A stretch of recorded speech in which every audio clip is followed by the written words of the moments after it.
Hey guys, Shelter here. Welcome back to another video. Now this is going to be quite unique. It's a video I've done a speculation video before, which was speculation on the next Normandy level ups. This one's actually going to be a big speculation on the next campaigns. Now I'm going to, of course, speculate 5 campaigns which I think they should add to the game, and these are just mostly because flavor text or just something unique really. Anyway, with that being said, let's move on to my first suggestion. I'm going to do these in order of basically when the campaign started and, so not when it ended, more when the campaign started. So basically it's going to be a historical order. So the first one happened, the first campaign I'm going to talk about happened first, and the final campaign started, later than the other 4. So, yeah, let's start with the first campaign.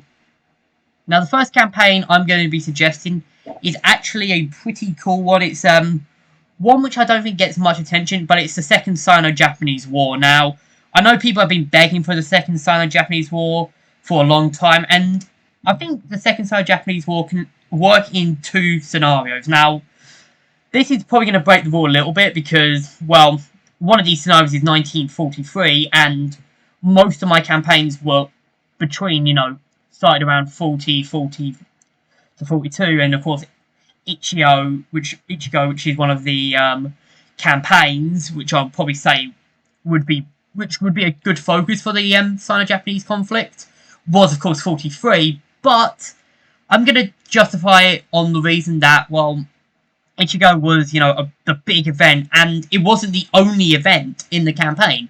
There was also the initial attack, which, and of course, the campaign is so huge because it went from like 37 to 45, so it was the longest front of the war actually. If you take into account that the war started in 37.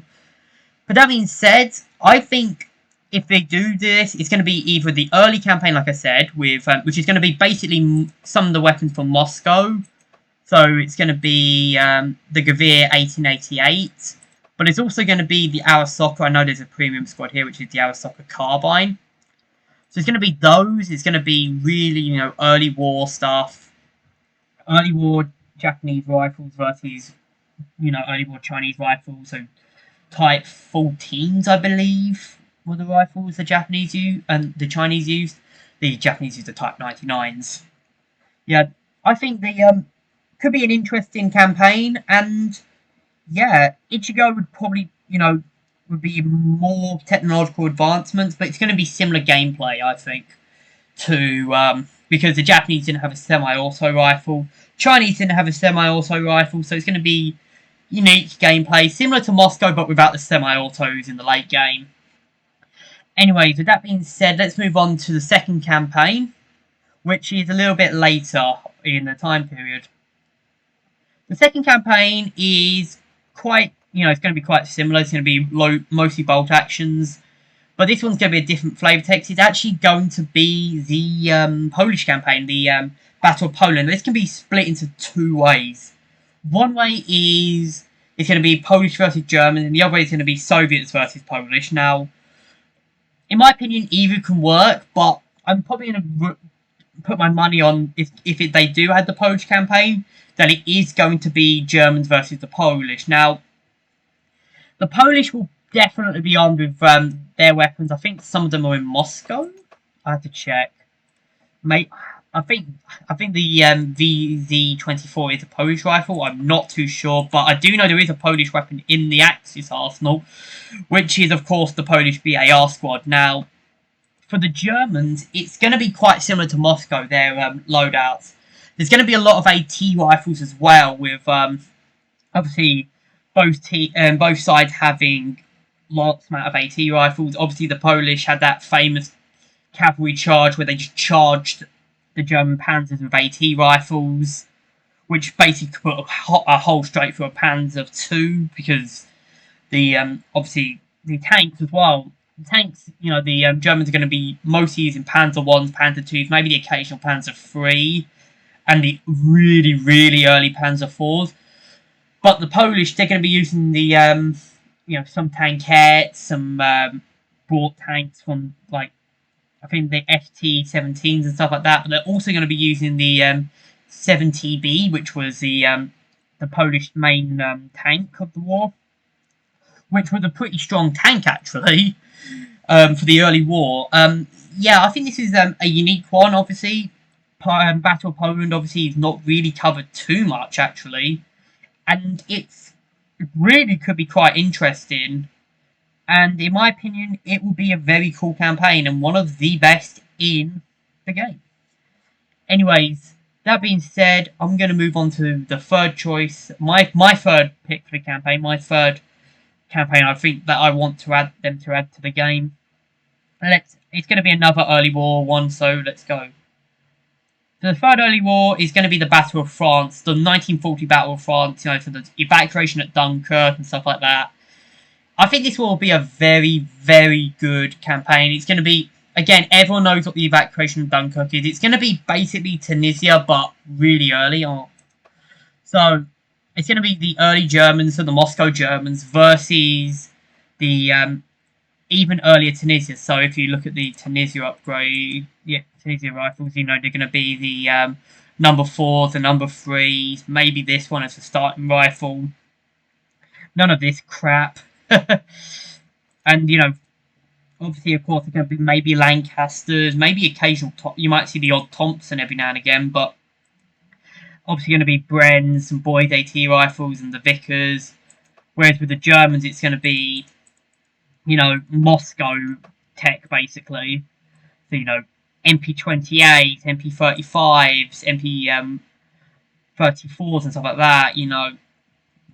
Maybe the MG13, MG34, stuff like that. You know, some unique weapons, but it's going to be there's not going to be many, if any, semi-auto. So there's not going to be this.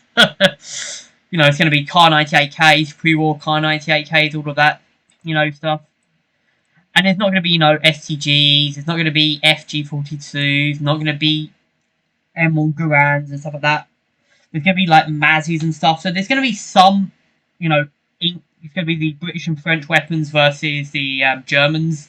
Tank-wise, it's going to be, again, Panzer IIs, 3s and 4s versus Matildas versus cruiser tanks, you know. It's going to be... So it could be quite interesting. So it's going to be kind of like Moscow and Tunisia in a way. Really interesting campaign, in my opinion. Could be a very unique campaign as well. But I think this one could actually be one of the cooler campaigns. Anyways, let's move on to the fourth campaign. Now, this is actually the one I think will be the least likely to be added, but it'll be the most interesting campaign, in my opinion. The fourth campaign I think they should probably add, or think about adding, is the Balkan campaign. Now, the reason I'm saying this is because, really, it's never been done. I mean, can you name a game where you saw the Italians fighting the Greeks? I generally cannot mention any game, other than, say, Hearts of Iron 4, but that doesn't really count, it's grand strategy. But, yeah, like, you know, you can actually, you know, have a lot in there, because the Greeks, they fought like heroes to defend their homeland against the Italians. And, like, they fought really fucking well. Like, there was actually, Churchill said a quote, it was like, you know, I can't remember, it was like, no one on Earth fights like the Greeks, or something like that, in response to how well they were defending against the Axis, which was, it was mostly Italians, so it's going to be similar to Tunisia with Carcanos and other weapons. You know, Carcanos, Berettas, and stuff like that. Braiders, obviously. Ugh. And but the tanks is actually going to be the really interesting part, because the Greek tanks were actually stolen from the Italians, because they would literally... I'm pretty sure the Greeks had enough tanks to form a tank division after the Italians pulled out, because they abandoned so many tanks, or something. It was something ridiculous like that, and they formed and their tanks were literally just stolen Italian tanks. Obviously, of course, Greeks. I don't really know what the Greek weaponry are going to be, so that could be quite interesting. They could have stolen weaponry. Obviously, of course, you could also go really early and have like Yugoslavia, for example, which could be quite interesting actually, because I believe there is some Yugoslavian weaponry in the game, but there's definitely of course the EMP here was Yugoslavian, if I remember correctly. But yeah, I think this could be a very, very, very interesting campaign if it is added. But of course, there is going to be one final campaign, which I've saved this one for last because everyone is going to expect this. I'm pretty sure it's already been confirmed. You already know what the campaign is. So let's talk about that one now.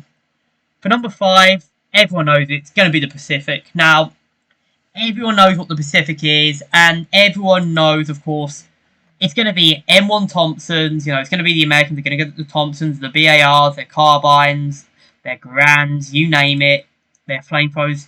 It's going to be, you know, we all know what the Americans are going to have.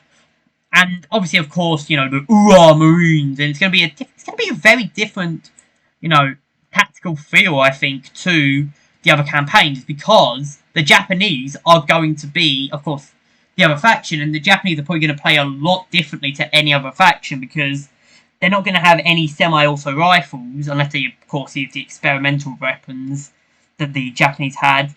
And they're not really going to use any SMGs, because the Japanese never actually had any SMGs. I think they had like a couple in Guadalcanal, a couple in Iwo Jima, a couple in the Philippines, and a couple in Okinawa, and that was it, right?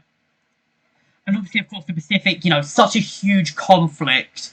There's going to be so many, you know, unlike, say, Berlin, unlike Normandy, you know, it's not going to be like, oh, invasion of Normandy. It's probably going to be like, they're probably going to split the Pacific, so it's going to be like invasion of Okinawa, Battle of Iwo Jima, Battle of the Philippines, Marshall Islands, you know, Guadalcanal, you know, so the Philippines, I think the Pacific campaign is going to be, you know, it's going to be added, obviously. They've confirmed they are adding the Pacific, so Enlisted can, of course, you know, he's basically said that, you know, he's been looking forward to the Pacific, obviously.